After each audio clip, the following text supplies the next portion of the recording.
Avant même de comprendre, l'humain a d'abord écouté. Il a tendu l'oreille au murmure du vivant. Il est un chaman. Aveugle au monde microscopique, il apprend par l'essai et l'erreur à négocier avec des esprits invisibles. Il observe le souffle de vie qui transforme le grain en pain, le raisin en vin. Une alchimie brute, un pacte avec des forces qu'il ne nomme pas mais qu'il domestique pour créer, pour survivre. Et puis, par le même instinct, il apprend à utiliser ces mêmes murmures pour détruire. 4e siècle avant Jésus-Christ, dans les steppes de Scythie, pour les archers nomades, la blessure seule ne suffit pas.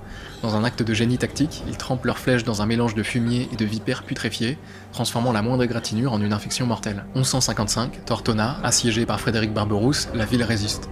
Alors, plutôt que de viser les murailles ennemies, les trébuchets envoient des corps humains et animaux vers les sources vitales de la cité pour les empoisonner. 4 siècles plus tard, en 1763 à Fort Pitt, en Amérique du Nord, le commandant britannique, pour mettre fin à un soulèvement, suggère dans son journal une idée, distribuer aux chefs amérindiens des couvertures. Des couvertures prises dans l'infirmerie où l'on traite les malades de la variole.